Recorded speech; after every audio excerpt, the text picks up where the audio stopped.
Alhamdulillah nahmaduhu wa nasta'inuhu wa nastaghfiruh wa na'udzu billahi min syururi anfusina wa min sayyiati a'malina may yahdihillahu fala mudilla lahu wa may yudlil fala hadiya lahu. Rabbi shrah li sadri wa yassir li amri wahlul 'uqdatam min lisani yafqahu qawli. Amma ba'd. Yang terhormat Komite SMK Diponegoro 1 Purwokerto, yang kami hormati Bu Ani Susanti Nurindro SPDP selaku Kepala Sekolah SMK Diponegoro 1 Purwokerto, yang kami hormati Bapak, Ibu guru dan staf karyawan SMK Diponegoro 1 Purwokerto, yang kami hormati pula wali murid, perwakilan wali murid dari SMK Diponegoro 1 Purwokerto, dan tidak lupa anak-anakku yang kami cintai dan kami banggakan. Pertama-tama marilah kita panjatkan puja dan puji syukur kehadirat Allah Subhanahu wa taala bi qaulina alhamdulillahirabbil alamin. Karena di pagi yang cerah ini kita bisa berkumpul dalam acara yang insyaallah bermanfaat. Salat serta salam semoga senantiasa tercurah limpahkan kepada junjungan kita Nabi Agung Muhammad sallallahu alaihi wasallam. Izinkan saya di sini sebagai MC membacakan susunan acara yang akan kita lalui bersama pada pagi hari ini. Acara yang pertama adalah pembukaan, acara yang kedua sambutan kepala sekolah, acara yang ketiga pemaparan, acara yang keempat diskusi, dan acara yang terakhir adalah penutup. Untuk mempersingkat waktu, mari kita buka acara pemetaan aset sekolah dengan pendekatan aset based community ABCD dengan bacaan umul kitab bersama. Ala hadhihi niyyah wa ala kulli niyatin shalihah. Al-Fatihah.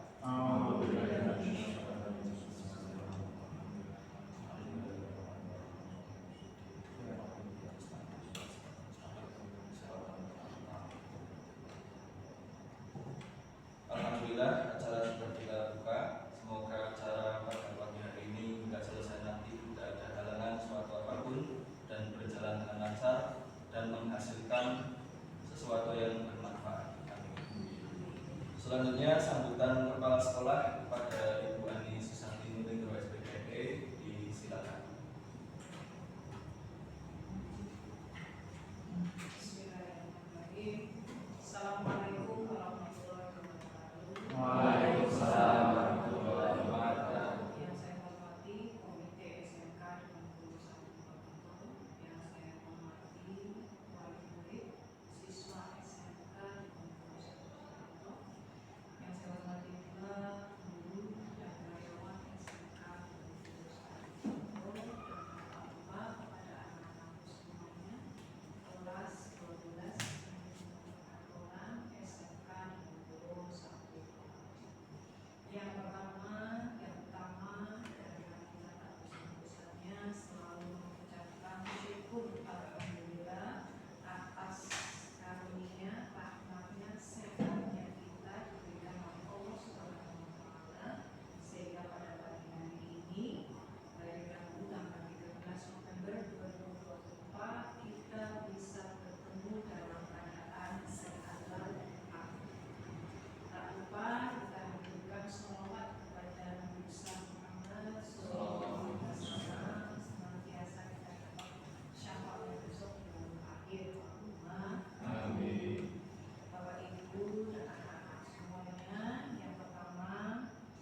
ini semakin menjadi yang lebih baik pada karakter, akademiknya, dan akhlaknya.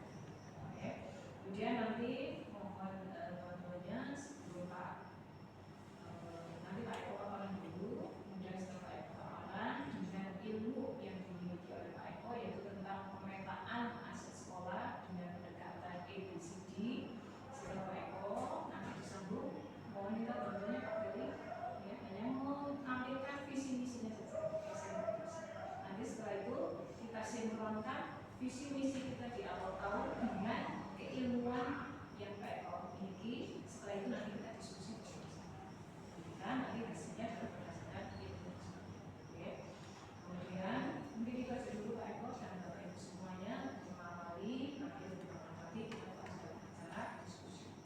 Harapannya tentunya untuk anak-anakku semuanya di sini dan Bapak Ibu semuanya boleh dengan kegiatan yang difasilitasi oleh adanya guru bergerak ya Pak Eko, karena tahun ini Pak Eko ingin guru bergerak. Harapannya seluruh warga SMK bisa berkumpul adalah bisa tergerak, setelah tergerak kemudian bergerak, setelah bergerak menggerakkan seluruh warga di SMK di Pondok. Itu aja untuk dari saya. Terima kasih. Assalamualaikum warahmatullahi wabarakatuh. Waalaikumsalam. Makanya diucapkan jazakumullah hasanal jazaa. Cara selanjutnya adalah pemaparan pemetaan aset sekolah dengan pendekatan ABCD. Dalam hal ini akan disampaikan oleh Pak Eko Sugiarto SPG. Pada beliau disilakan.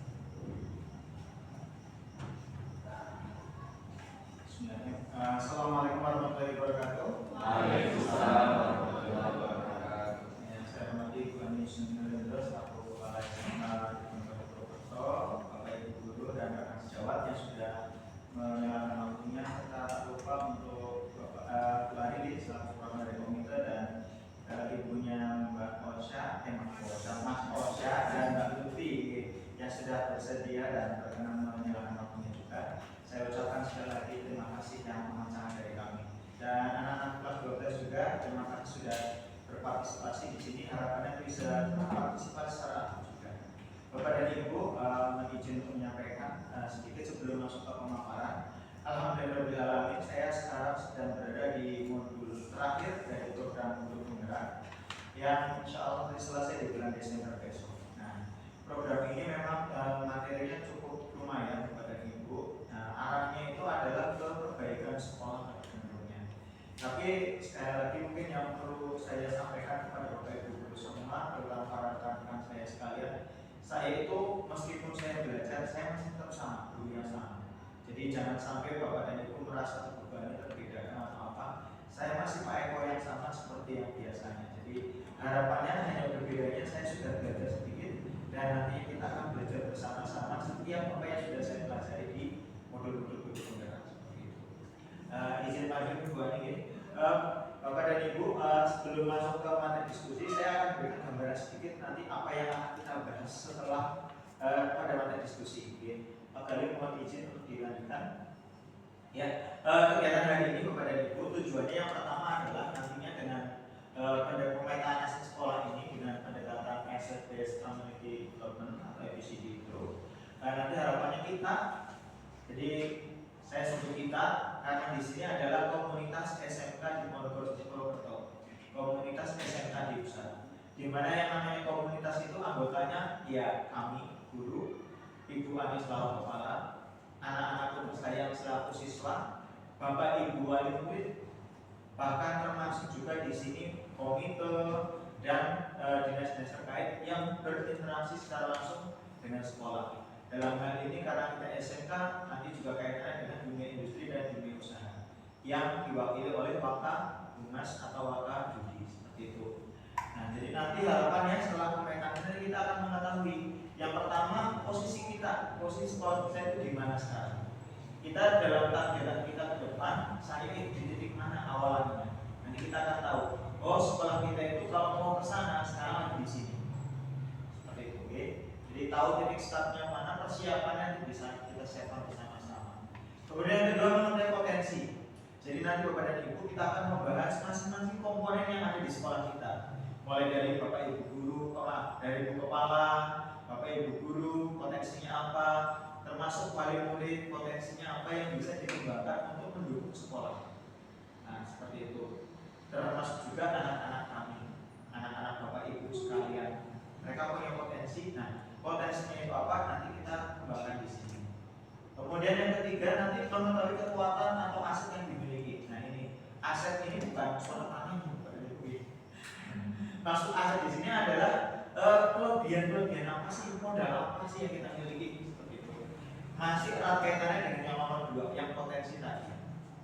Kemudian yang keempat nanti kita akan jabarkan satu persatu kekuatan kita di mana, yang bisa kita pakai dulu untuk saat ini yang mana dulu. Nanti kan kita punya banyak sekali kekuatan, punya banyak sekali aset. Nah dari aset-aset itu nanti mana yang akan kita optimalkan dulu untuk mempermudah kita mencapai tujuan bersama nanti. Kemudian yang terakhir mengubah paradigma. Nah ini nanti ada kaitannya dengan ABCD tadi. Jadi dari pendekatan ini nanti kaitannya dengan yang nomor 5. Jadi pendekatan Asset Based Community Development nanti mengarah ke tujuan yang lain. Seperti Ibu Bapak Ibu mau diajarkan tadi? Ya, sepintas dulu Bapak Ibu. Jadi Asset Based Community Development ini adalah pendekatan atau pengembangan komunitas berbasis aset.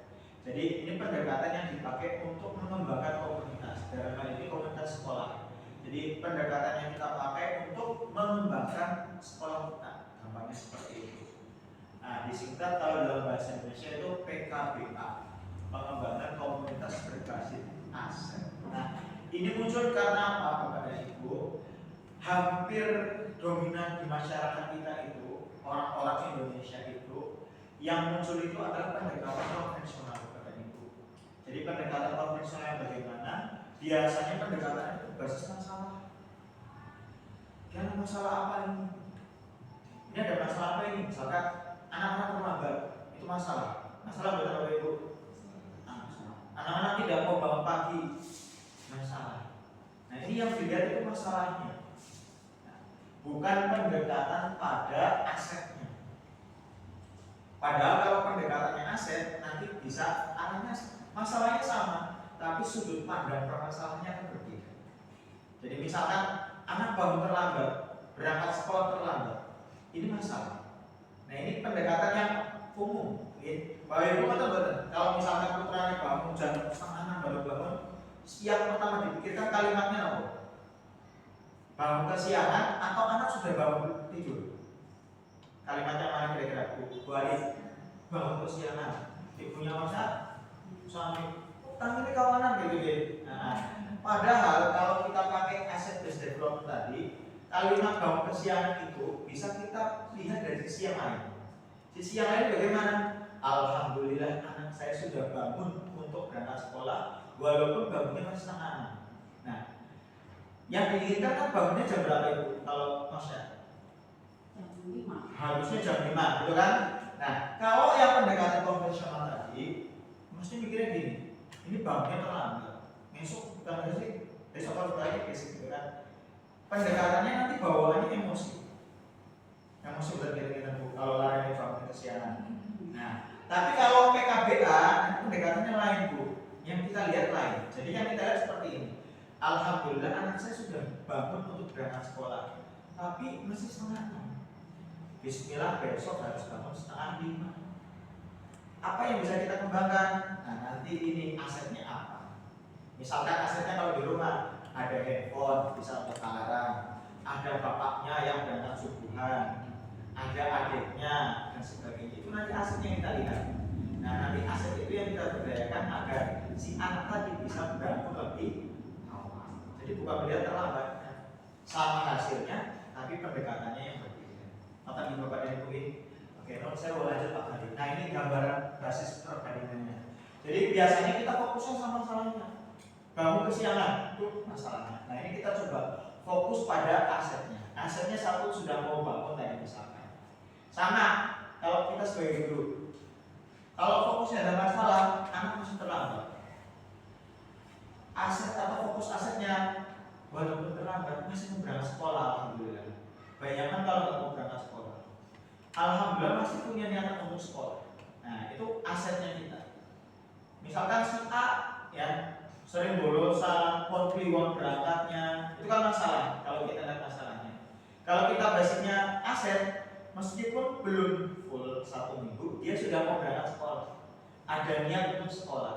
Nah ini nanti kita lihat nih asetnya apa, asetnya orang tuanya bagaimana, niat sekolahnya bagaimana, transportasinya bagaimana. Dan itu nanti yang kita lihat untuk menunjang biar sesuai dengan harapan.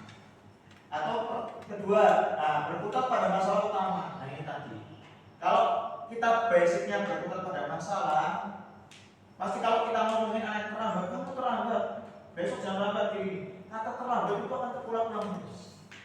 Kalau kita basicnya sama masuk depan, nanti kita akan beda pada penanganannya. Mas, masa mau seperti ini terus? Besok kira-kira bisa nggak berangkatnya lebih cepat? Nah, yang diharapkan seperti itu. Penanganannya berbeda, tapi dengan tujuan yang sama, pendekatannya berbeda. Kalau Bapak Ibu guru kita, saya waktu dulu pasti kan kayak gitu.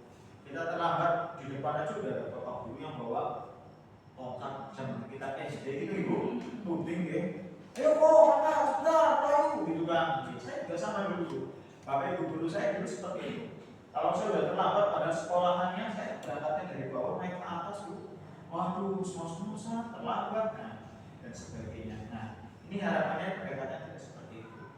Terus mengidentifikasi kebutuhan dan kekurangan, yang bertanya apa yang kurang. Nah, ini yang dilihat kekurangannya terus. Nah, kalau yang ini nanti kita lihat apa yang bisa kita maksimalkan.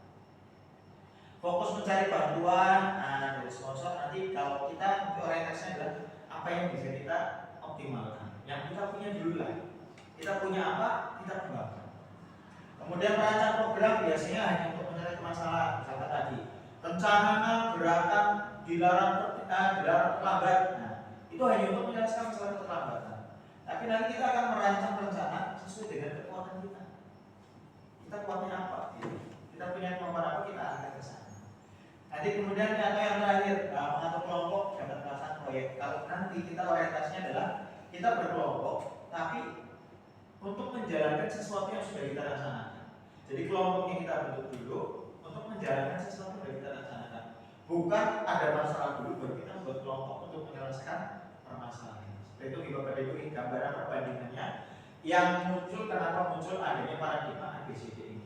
Jadi PKBA ini dasarnya di sana. Jadi sebetulnya Bapak dan Ibu, aku mungkin sambil saya menyampaikan di SMK di Ponorogo, sebetulnya tanpa disadari PKBA sudah muncul, sudah diterapkan.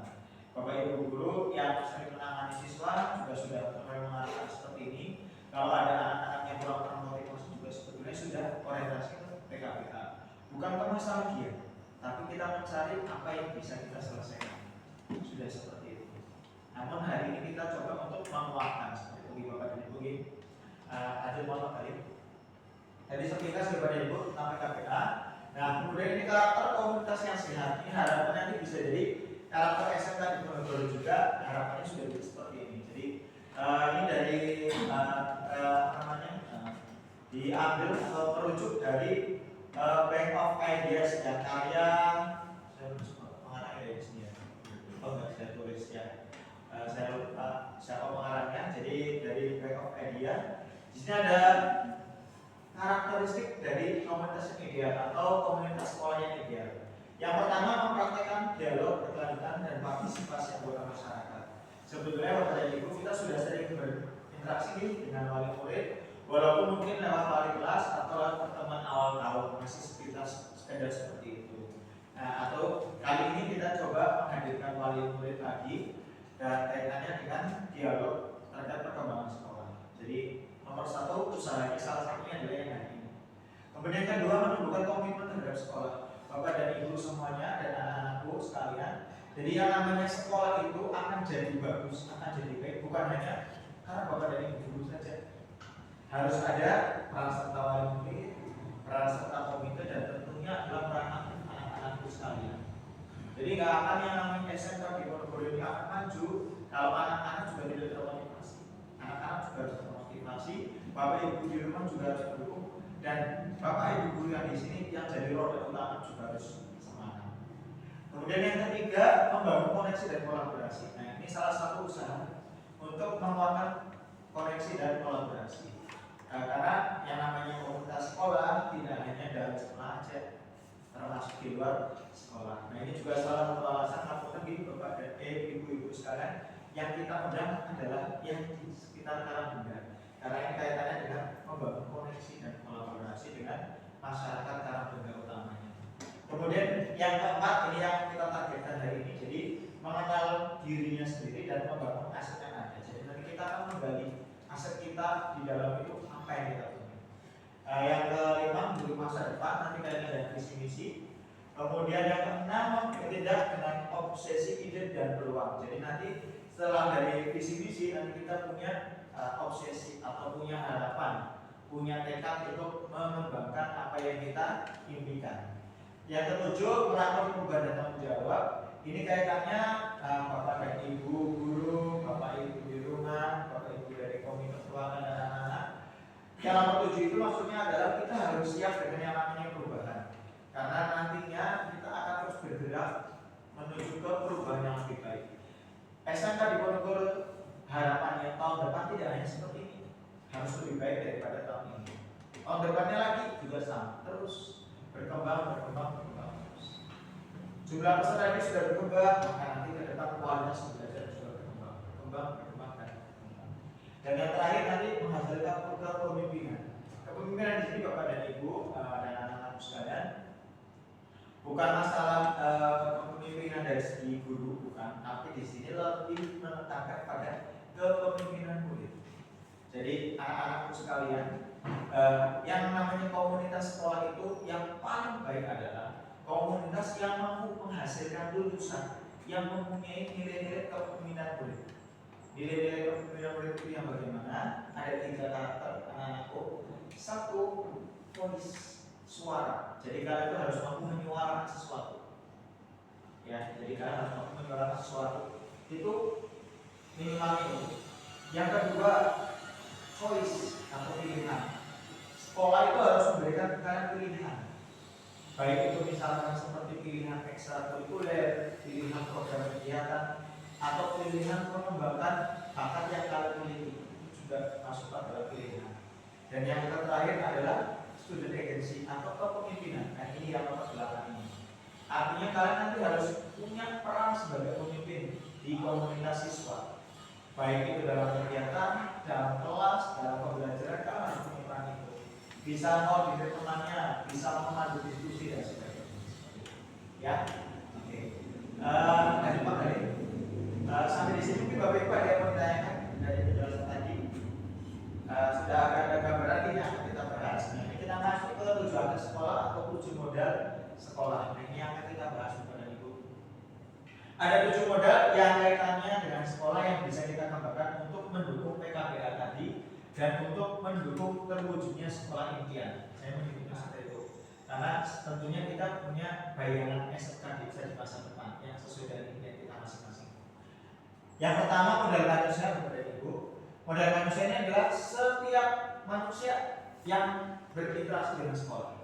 Guru, wali murid, komite, judi, siswa, kantin, ya semuanya. Semua manusia yang berinteraksi dengan sekolah itu adalah modal manusia yang sebetulnya bisa dimanfaatkan untuk mendukung majunya SMK Dimsa.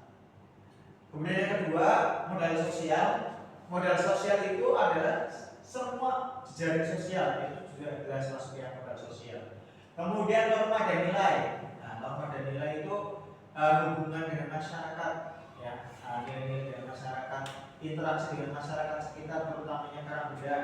Ini juga termasuk modal sosial. Alhamdulillah SMK Dimsa dan warga terjalin komunikasi dan interaksi yang baik. Terus tidak ada konflik sama sekali. Jadi sebetulnya kita bisa memanfaatkan atau maksimalkan modal sosial ini. Kemudian keterlibatan masyarakat, partisipasi dalam komunitas, dalam kegiatan. Alhamdulillah wali murid kita aktif. Ketika ada undangan juga aktif. Seperti hari ini juga alhamdulillah tahu. Kemudian dalam hal kegiatan yang lain, ketika kita ada kegiatan di sekolah juga alhamdulillah warga juga aktif dan tidak ada istilahnya interaksi yang bersifat negatif juga lalu tidak ada. Kemudian modal politik yang ketiga ini adalah pengaruh dalam komunitas. Dalam hal ini untuk politik ini biasanya cenderung ke judi, dinas, atau LSM, atau juga misalkan kepengurusan di kelurahan. Ini juga masuk dalam modal politik. Kedekatan kita dengan pemangku-pemangku di lembaga-lembaga yang terkait dengan kita. Yang keempat, ada modal agama dan budaya. Ini kaitannya dengan tradisi dan kebiasaan. Saya kebetulan bukan warga asli Banyumas, bukan itu. Begitu saya masuk ke Banyumas, saya luar biasa kaget dengan kentalnya budaya keagamaan di Banyumas. Mulai dari ketika Ramadan, ketika Lebaran, bahkan ketika peringatan-peringatan hari-hari keagamaan, apalagi yang kaitannya dengan kepondokan, kesantrian. Ini luar biasa sekali. Hari santri itu peringatannya luar biasa sekali. Jadi aneh masyarakat kaitannya dengan tradisi agama di Banyumas ini luar biasa. Jadi sebetulnya itu juga bisa kita manfaatkan dalam kegiatan sekolah. Kemudian bahasa dan seni. Nah, di sini juga Banyumasan itu cukup kental budayanya ini. Budaya Banyumasan itu cukup kental sekali. Kemudian yang kelima modal fisik. Nah ini juga modal fisik. Jadi kita tidak usah berorientasi dengan kekurangan SMK. Ini terutama ini dan Bapak Ibu guru sekalian. Kita sama-sama tahu untuk kebetulan luas kita segini. Tapi jangan orientasi ke sana. Yang kita pikirkan adalah dengan bangunan yang ada apa yang bisa kita lakukan. Dengan luas area yang ada apa yang bisa kita lakukan. Dengan lingkungan yang ada apa yang bisa kita lakukan. Nah itu nanti yang kita fokuskan. Dengan sarana dan prasarana yang kita miliki apa yang bisa kita kembangkan. Kemudian yang keenam modal lingkungan dan alam. Dekat dengan masjid, dekat dengan sawah, dekat dengan lapangan, dekat dengan lapangan voli, dekat dengan perumahan, dekat dengan terminal. Ini apa yang bisa kita kembangkan nantinya. Kemudian yang ketujuh, ini modal finansial yang tentunya yang pertama kita punya modal dari bos, kemudian ada juga dari wali murid yang SPP dan sebagainya, dan pengelolaan juga termasuk modal di dalam titik. Yang namanya finansial tidak hanya dananya saja, tapi pengelolaan juga termasuk di sana sebagai aset. Nah itu 7 aset yang nanti gambaran yang kita bahas kepada Ibu. Nanti dari pemaparan 7 ini kita akan melihat poin per poin yang ada yang kita miliki itu apa dan kualifikasinya apa yang nanti bisa kita kembangkan sesuai dengan visi misi SMK bisa. Mungkin itu Bapak dan Ibu pemaparan dari saya terkait 7 aset dan pendekatan PKPA. Selanjutnya ini contoh strategi pemanfaatannya kepada Ibu gambaran aja. Misalkan untuk modal sosial, nanti kita bisa membentuk kelompok belajar bersama orang tua dan siswa. Nah ini hanya contoh Ibu dan Ibu. Kelompok belajar orang tua dan siswa ini sudah juga kita terapkan untuk beberapa anak yang kebetulan di tempat kami. Tempat kita ada anak-anak yang inklusi. Nah, saya sudah kita dengan Pak Bali juga untuk pendampingan anak-anak yang inklusi. Contohnya pendampingan kelancaran membaca, karena ada anak inklusi yang belum lancar dalam bahasa tulis. Nah ini bisa dalam bentuk seperti ini, atau mungkin juga bisa dikembangkan dalam bentuk yang lainnya nantinya. Kemudian modal budaya, misalkan ada kegiatan yang melestarikan budaya lokal. Ini biasanya sering kalau hari-hari besar nasional atau biasanya masyarakat Banyumas, Banyumas ini otomatis ada performan, ada macam-macam yang banyak sekali itu yang tampak. Istilahnya saya juga belum terlalu mengenal sekali ada Banyumas. Kemudian modal finansial, misalkan penggalangan dana, membeli buku bacaan atau misalkan pemanfaatan kegiatan kreatif anak. Jadi namanya Eva ya, inventory itu kan misalkan yang arahnya ke dunia usaha. Jadi anak-anak menggali potensinya kemudian dikembangkan dalam bentuk usaha juga bisa. Kemudian modal manusianya, misalkan ini mengundang ahli dari komunitas, pelatihan baik ke siswa, orang tua seperti yang sudah pernah kita laksanakan ibu-ibu pada Gustavo, itu juga termasuk ke modal manusia. Jadi kita mencoba mengundang yang ahli. Kan mungkin saya kurang banyak barangnya ibu untuk istilahnya memberikan masukan ke orang tua murid, maka kita mencoba mengambil atau mengundang yang mampu. Modal fisik, jadi kita manfaatkan ruangan-ruangan kita, lapangan belakang, kolam, dan sebagainya kita manfaatkan nanti. Modal alam, kemudian ada juga modal politik. Nah demikian mungkin lebih lengkapnya nanti kita bahas lagi dalam sesi diskusi. Saya cukupkan untuk di sini dari kelanjutan ini. kasih. Wassalamualaikum warahmatullahi wabarakatuh.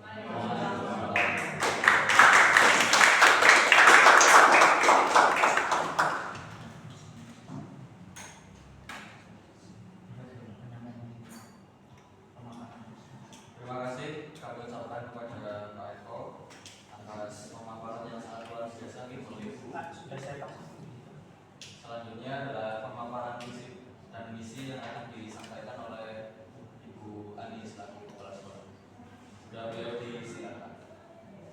Terima kasih Pak Akram untuk kalinya nih Bapak Ibu dan anak-anak semuanya. Assalamualaikum warahmatullahi wabarakatuh. Waalaikumsalam. Luar biasa sekali keilmuan yang dimiliki oleh Pak Eko. Kita beri proses dulu Pak Eko. Bapak Ibu dan anak-anak semuanya, nanti keilmuan yang dimiliki oleh Pak Eko selaku CGP nanti akan kita bersama-sama. Saya memberikan sedikit impian. Nah, tadi kan Pak Eko mengatakan betul ya. Jadi semuanya itu orang hidup, apalagi kayak kita itu adalah dalam pendidikan dan sekolah harus punya impian. Harus bermimpi. Anak-anak itu juga seperti itu. Harus bermimpi yang setinggi tingginya. Tapi ingat jangan bermimpi terus. Ya, kalau bermimpi terus berarti apa? Tidur terus ya, nggak mau bangun. Ya, setelah bermimpi kemudian apa yang bisa dilaksanakan. Baik Bapak Ibu dan anak-anak semuanya, SMK Dipsa tahun pelajaran 2024-2025 itu tadi punya impian. Kemarin awal tahun itu sudah Bapak Ibu sudah punya impian. Nanti impian yang sudah dicetuskan oleh Bapak Ibu semuanya, setelah saya memberikan impian, nanti kita tolong Pak Eko untuk dipadu dengan 7 aset yang kita miliki, disambungkan dengan ilmu yang dimiliki oleh Pak Eko. Nanti jadi ketemu semuanya. Nanti Bapak Ibu semuanya aktif untuk memberikan masukan pada kami. Ya. Kalau di dalam visi misi, visinya adalah membentuk siswa yang tangguh, berakhlak mulia, serta berwawasan profil pelajar Pancasila. Kemudian untuk misinya ini juga tertuang di dalam kurikulum yang sudah saya kirimkan ke dinas provinsi. Karena kalau SMK itu punya provinsi deh, sudah saya kirim. Di sini yang pertama dari visi itu ada misinya adalah mengoptimalkan segala sarana yang ada. Dan ini hubungannya nanti dengan 7 aset tadi. Jadi mengoptimalkan aset-aset yang ada di SMK Dipsa. Oke. Kemudian yang kedua menghadapi kemajuan teknologi dengan sikap yang arif, media sosial banyak sekali begitu. Kita betul-betul harus mengarahkan siswanya itu digunakan dengan sebaik-baiknya, menggunakan media sosial dengan sebaik-baiknya. Dan yang ketiga, meningkatkan kompetensi profesional tenaga pendidik. Tapi tak ambilnya Bapak Ibu semuanya di sini adalah ikut diklat. Salah satunya adalah hari ini Pak Eko ikut CGP. Kemarin Bapak Ibu ikut Jeminai, banyak sekali Pak Balis sekarang sudah PPG. Jadi Bapak Ibu di sini pun tidak hanya berhenti anak-anakku, tidak setelah lulus S1 begitu ya, terus berhenti jadi guru, tidak. Pak Desni lagi melanjutkan S2 ya. Jadi semuanya Bapak Ibu guru di sini semuanya belajar itu tidak berhenti Bapak Ibu. Ya, terus karena yang namanya ilmu itu terus berkembang. Jadi saya sangat sekali mendukung Bapak Ibu yang sedang mengembangkan diri. Sangat sekali mendukung ya, kiranya adalah itu. Kemudian yang keempat, menjalin kerjasama. Nah, ini yang namanya SMK kan harus dengan dunia industri ya. Nah, contohnya yang sudah merasakan ponakannya di Osa G. Nah, siapa namanya? Dwi. Nah, itu salah satu hubungan dengan dunia industri ya. Jadi sebelum lulus sudah kerja. Itu salah satunya dari itu. Kemudian 5, mengembangkan lingkungan pendidikan berbangsa Islam. Dan itu yang sedang kita galakkan dengan gencar-gencarnya ya. Harus betul-betul anak-anak kita dalam memulai dengan ya. Yang kelima itu dengan kegiatan yang keren kita harus sebagai training tokennya kita. Betul anak kita kemudian di dalam kegiatan yang keren. Dan yang keenam, minat bakat itu kelas kreatif Ibu. Jadi kita memiliki berapa kali? 13, 14 kelas kreatif ya. Kalau ekskul kan biasanya sekolah hanya pramuka ini ya. Kalau kita itu punya 14 kelas kreatif, anak nanti pilih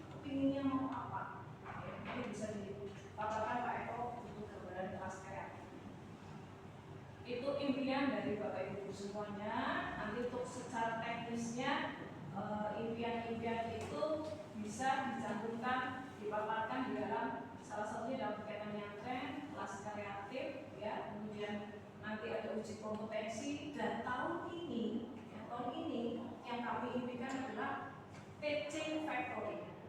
Teaching factory adalah apa, Bapak Ibu? Nanti setiap anak, setiap jurusan, kita ada 3 jurusan, PSM, DKV, kemudian MP, itu punya produk sendiri-sendiri. Produk sendiri-sendiri bisa membuat, bisa dijual, anak-anak bisa dapat uang. Itu tahun ini adalah kita mau melaksanakan teaching factory.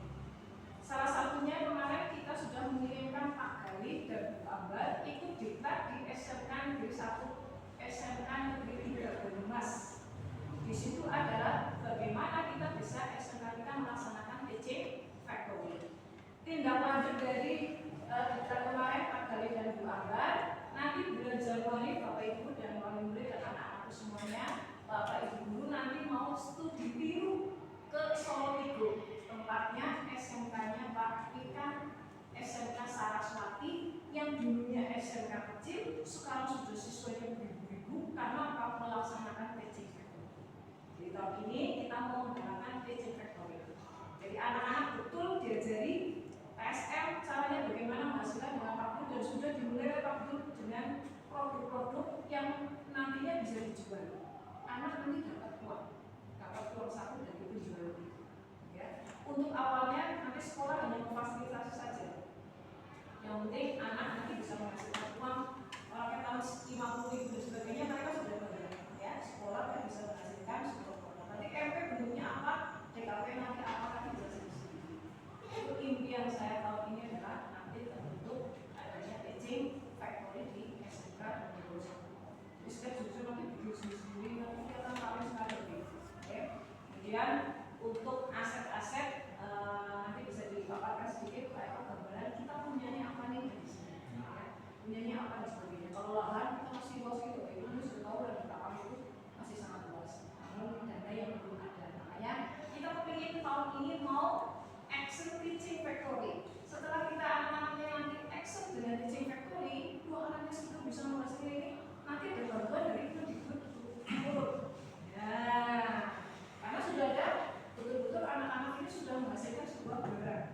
Jadi kalau kita ingin mendapatkan bantuan dari Kemdikbud Jakarta, itu kita harus action. Barang sekecil apapun itu nanti bisa dimanfaatkan, bisa dapat bantuan, nanti bisa dari itu dan sebagainya. Oke, jadi tahun ini yang paling mau dikatakan adalah tentang SMK. Kemudian Bapak Ibu dan anak-anak semuanya, mau nanti praktek di bibit, ya, dengan aset yang kita miliki, dengan 7 aset itu, dengan impian yang kita sampaikan pada Bapak Ibu pokoknya nanti sampai saja sehingga makro dan sebagainya, ada usulan dan sebagainya, pengalaman mungkin Pak Menteri dan sebagainya, Bupati dan sebagainya, anak-anak juga dari pengen aja ya, inginnya mau sekolah di sana juga semuanya apa sih? Itu aja Pak Ibu dan semuanya. Assalamualaikum warahmatullahi wabarakatuh. Waalaikumsalam warahmatullahi wabarakatuh. Terima kasih kami ucapkan beliau. Selanjutnya sesi diskusi dalam hal ini akan dipandu oleh Bapak Ekonomi Sejahtera SPD. Waktu dan tempat disilakan. Oh, ini Bu, mari. Kali bisa Bu. Bisa yuk. Adik-adik ini di luar besok aja. Iya, Pak. Ada ini, Pak. Iya, Pak. Kan ada pembinaan. Iya, Pak. Yang ini disiram ke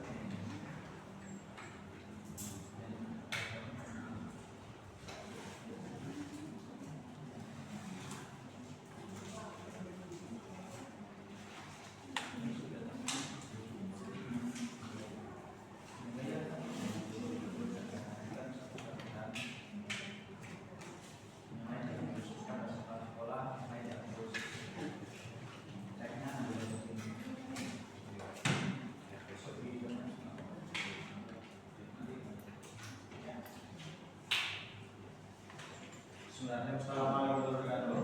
Waalaikumsalam warahmatullahi wabarakatuh.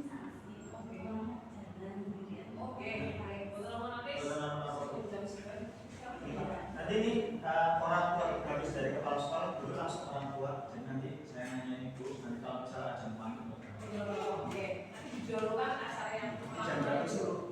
Oh masih setengah jam 15 menit tidak sampai sholat nangis. Oke. lari. Baik Bapak dan Ibu, kita masuk ke pemain A dulu. Jadi tadi Bu Adi sudah menyampaikan cita-cita SMA kita. Nah, kita akan melihat bersama-sama nih kekuatan kita di mana. Dihapus saja itu Pak, berapa lagi? Mau digeser? Geser aja ya, nanti tinggal di. Yang pertama sambil dulu Pak kali menyesuaikan itu dari kepala sekolah kita, dari sosok Bu Adi, kepala sekolah kita punya kekuatan apa di sini kira-kira Pak Ibu? Yang pertama Bu Adi sudah menyelesaikan syarat-syaratnya saja. Yang sampel yang gitu ya. Gitu ya. Oke, untuk kepala sekolah itu ada kriterianya pada Ibu dan anak-anak sekalian. Yang pertama minimal sudah menempuh pendidikan kepala sekolah. Oke. Bu Adi diklat kepala sekolah, Bu Adi sudah meninggi. Berarti sudah memenuhi diklat kepala sekolah. Kemudian yang ya satu memenuhi ya diklat kepala sekolah itu sudah. Kemudian untuk prasyarat kedua untuk kepala sekolah itu diharapkan memiliki koneksi ke lembaga-lembaga terkait sekolah. Punya Ibu ini ya memiliki koneksi lembaga-lembaga terkait baik dunia industri maupun dunia usaha. Kemudian yang ketiga, kepala sekolah itu juga mampu ya manajemen komponen di sekolah. Terus pendidikan, Bu Ani sudah S2 juga ini, ya sudah menempuh pendidikan S2.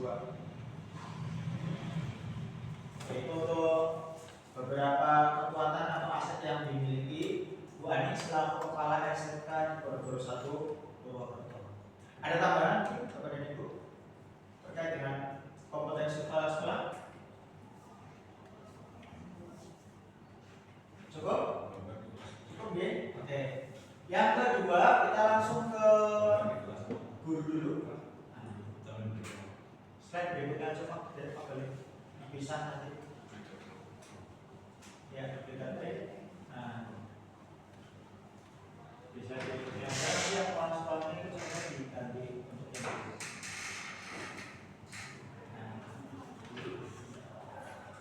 Yang kedua untuk guru. Bapak Ibu guru, itu juga ada kualifikasinya. Yang pertama minimal sudah S1 ya.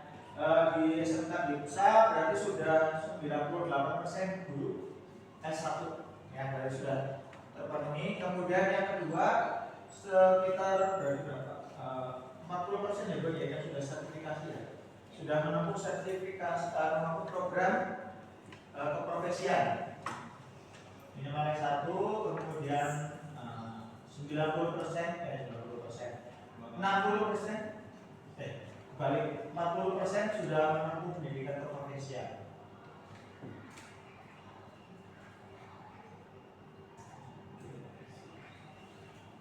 Kemudian kita juga punya guru kejuruan yang aktif di dunia usaha dan dunia industri ya. Kita punya guru yang aktif di dunia usaha dan dunia industri. Ya, terus guru sudah linear juga, linearitas guru.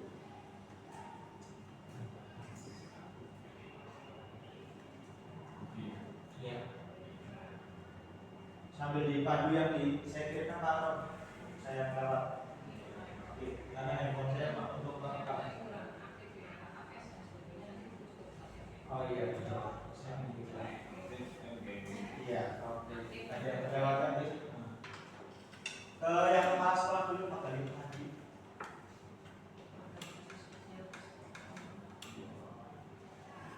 Iya, sebelah itu. Nah, ditarik dilebarkan Pak Galih. Ya.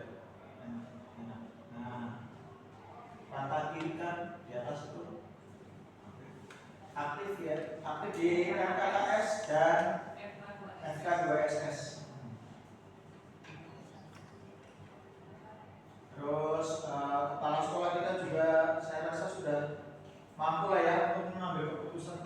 di saat krusial gitu. Mampu mengambil keputusan berdasarkan nilai-nilai kebajikan.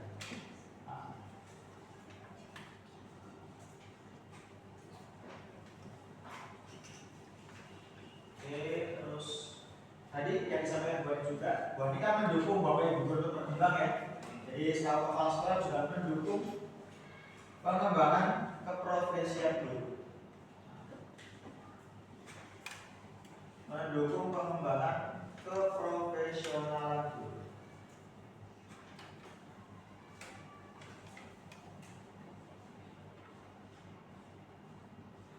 Oke, terus mungkin dari kaitannya dengan kompetensi kepala sekolah juga harus mampu menjalin kemitraan di buat ini. Ya, oke. Jadi di MKKS dan di ketika penilaian kepala sekolah juga ditanyakan di masyarakat ya. Jadi memiliki peran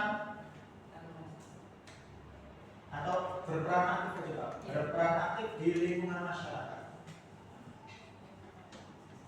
Oke, untuk Bu Ani sudah cukup ya atau ada tambahan lagi?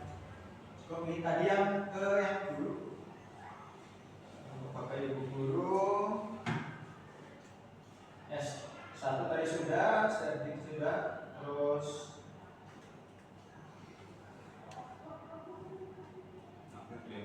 iya, aktif MDMB juga, terus mampu menciptakan pembelajaran yang berpihak pada murid, itu juga penting sekarang. Dan saya rasa sudah lumayan mulai terbiasa oleh guru kita untuk membuat pembelajaran yang berpihak pada murid. Oke, terus aktif juga mengikuti seminar ya, Bogi ya. Sudah berapa sertifikat Bogi? Bogi dan Pak Amin itu banyak sekali tuh ya. Aktif mengikuti seminar pendidikan. Ya. Oke. Terus kita lanjut dulu untuk guru cerap nih. Ke orang tua dulu Pak, kita ke orang tua dulu biar nanti ibunya Mas Osya tidak khawatir. Oke. Atau mungkin dari Ibu Ari dan Ibu ada tambahan untuk Bapak Ibu guru yang kira-kira sudah muncul tapi belum dituliskan terkait dengan kompetensi Bapak Ibu guru ketika melayani ibu sekalian sebagai wali murid. Mungkin ada yang belum tertuliskan di sana. Yang istilahnya yang sudah dimiliki oleh Bapak Ibu guru di SMK desa.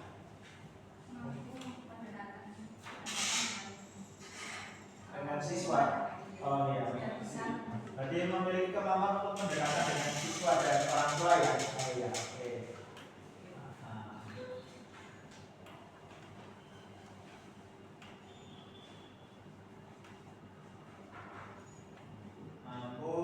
Melakukan pendekatan yang baik, melakukan pendekatan yang baik dengan siswa dan orang tua. Anak-anakku ada, Bapak Ibu guru kalian bagaimana? Hal ini harusnya bisa nih. Yang sudah kalian lihat di Bapak Ibu guru dan belum ada di sana, ada apa kira-kira? Yang pernah kamu rasakan. Kalau lihat Pak Eko, lihat Pak Gali, lihat Pak Akro, Pak Kes, Pak Yul gitu atau Bu Andi, yang belum muncul di sana ada apa kira-kira? Yang positif. Yang positif. Nah, apa kira-kira? Ada atau tidak? Yang positif. Pak, sudah ada semua di sana?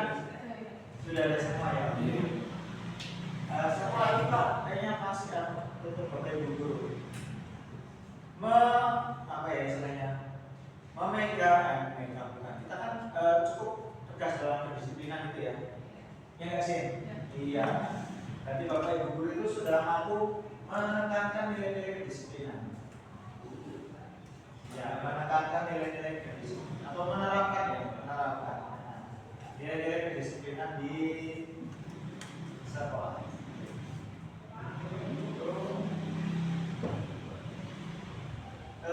Berikutnya ke orang tua, kita lihat ke orang tua.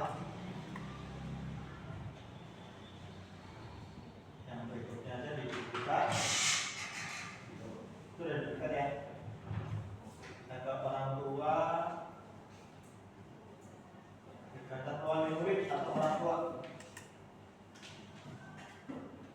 Untuk wali murid alhamdulillah wali murid kita itu berperan aktif ya mendukung program sekolah dulu aktif mendukung program sekolah. Kemudian apa mana yang kira-kira Bu yang sudah dimiliki ibu dan bapak di rumah untuk mendukung anak-anak? Memberikan masukan kepada sekolah sudah. Jadi memberikan masukan saran ya. Saran dan kritik itu berarti memberikan saran dan kritik kepada sekolah. Ada lagi mungkin? Berperan aktif di dalam kegiatan sekolah, dalam mendukung. Itu yang nomor 1 sudah Pak. Berperan aktif mendukung program sekolah. Itu kan nomor 1 saja. Ada lagi mungkin Ibu? Kalau di rumah dengan putra putrinya mungkin apa yang sulit disampaikan gitu? Rutin menanyakan perkembangan kalau di rumah, nanyain tadi apa, bagaimana gitu. Pendekatan dengan anak kalau mereka bahasa kan mungkin apa ya? Kooperatif gitu ya dengan anak ya. Berarti bersikap kooperatif dengan perkembangan anak di sekolah gitu Ibu. Jadi kalau anak cerita ada apa nanti bisa respon gitu Ibu. Masa pernah cerita-cerita betul di rumah? Enggak, baru cerita dulu. Ceritanya apa biasanya Ibu?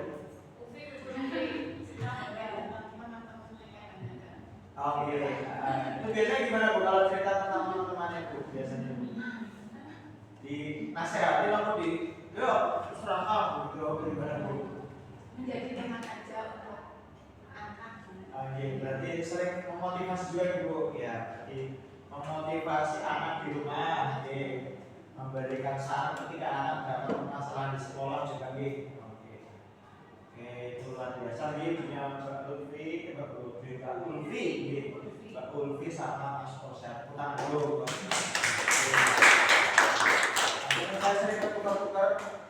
Kosya itu sering bertukar Mbak Kosya gitu. Mas, kalau Mbak Lutfi, ya bukan Mbak Lutfi, di kelas ada Lutfi sama Ulfi Bu. Panggilannya Afi. Nah itu saya sering bertukar juga manggilin malam Mas Lutfi jadinya Mbak Lutfi gitu.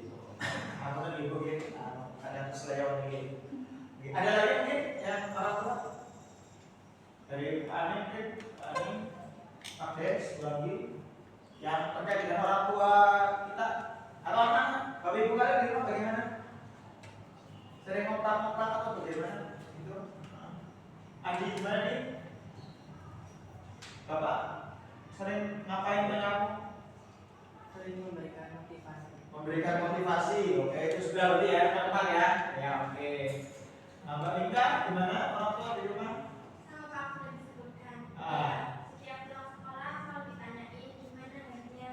Oh iya, berarti ada peduli di sana ya. Peduli. Kepedulian. Nah, berarti cukup sering ngobrolnya ya. Tanya gitu ya. Sering. Yang lain juga sama? Ya, oke. Berarti cukup ya sudah ya. Oke. Kita lanjut ke yang belum apa tadi. Trending dulu ya. Kita ke trending. Trending sudah sesuai dengan itu ya. Instruksinya sudah. Terus setiap apa namanya bagian sudah terisi juga di bawah sini. Jadi setiap bagian trending juga sudah ada petugas yang bertanggung jawab. Ya sudah mulai kualifikasi. Kemudian tadi sudah masing-masing bagian sudah dikoordinir oleh satu petugas. Masing-masing bagian sudah ada penanggung jawabnya, sudah ada yang bertanggung jawab, sudah ada yang bertanggung jawab. Itu saja mungkin. Kualifikasi juga sudah, S1 sudah, minimal SMK biasa kalau tadi mungkin juga sudah sesuai dengan kualifikasinya. Pelayanan juga sudah berjalan lancar, ya. Ada kesulitan nggak anak-anak kalau bayar SPP ini ya? Enggak, aman ya? Jelas informasinya kalau diberikan? Jelas. Oke, berarti sudah mampu memberikan informasi yang jelas juga Pak pada warga sekolah. Oke, memberikan informasi yang jelas terkait administrasi sekolah. Kalau ini anak-anak yang biasanya bayar SPP dan lain pembayaran masing-masing, Ibu nggak kadang bayar ini ke siapa, bayar ke siapa? Ya, tapi sudah terarahkan. Ya, oke. Bayar KI ke siapa, bayar SPP ke siapa gitu ya. Oke, berarti sudah terpetakan dengan baik ya. Oke. Untuk teknik cukup di Bapak Ibu. Kita lanjut, berarti warga sekolah yang belum muncul adalah komite dulu. Komite nanti baru kita ke siswa. Komite, ya, komite sekolah. Komite hari ini diwakili oleh Bu Ari selaku wakil komite. Peran utama komite itu adalah mendukung setiap program sekolah. Dan alhamdulillah Bu Ari ini termasuk yang salah satu paling aktif ini dengan supportnya kepada SMK Desa. Tepuk tangan dulu untuk Bu Ari. Ada apa-apa yang mendadak seperti ini juga beliau siap Eko di. Kemarin saya butuh beberapa kontak wali murid saja, Bu Ari juga bisa membantu. Bu Nur Sewu, ibunya orang tuanya Mas Reto, kontak. Mungkin saya carikan sebentar, setelah beberapa menit saya dapat informasi. Jadi beliau itu luar biasa sekali sudah mendukung dengan aktif program sekolah. Kemudian juga sering tadi memberikan masukan di Bu Ari, memberikan saran dan masukan kepada sekolah terkait dengan perkembangan di SMK Desa. Oke, satu lagi juga berarti oh iya cara kita pernah untuk guru tamu ibu mungkin yang di bagian paling murid Pak kali kita baca. Oke, Bapak Ibu guru itu punya potensi diundang sebagai guru tamu. Jadi barangkali bulan depan ibunya Mas Kosa siap yuk. Oke, muncul apa nanti. Nanti gantian dengan Mbak Tulti, Mbak Afi. Menjadi guru tamu di sekolah gitu ya, paling di anak tua. Oke, kembali ke komite. Komite memberikan satu masukan, dukungan. Kak Joy, ada tambahan baik terkait komite? Cukup deh. Satu lagi mungkin komite juga menjembatani hubungan antara sekolah dengan masyarakat. Jadi dari Bu Ari sendiri juga menjembatani hubungan antara sekolah dengan masyarakat. Oke, berarti guru sudah, kepala sekolah sudah, teknik sudah, murid belum ya, nah, komite sudah, paling murid tinggal. Nah ini dia anak saya. Murid ya, apa sih yang punya anak-anak ya? Oke, murid kita.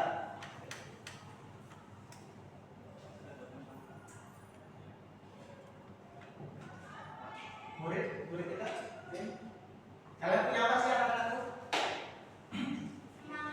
Semangat belajar yang mulia. Semangat berpindah dari ujung kulon mana sampai ke selatan sini ya, luar biasa sekali. Semangat belajar yang tinggi. Oke, apalagi yang kalian punya? Apalagi kira-kira yang kalian punya? Anak-anak kita itu apa? Punya hobi nggak? Punya. Oke, memiliki hobi ya. Oke. Punya potensi yang bisa dikembangkan ya. Bakat minat ya.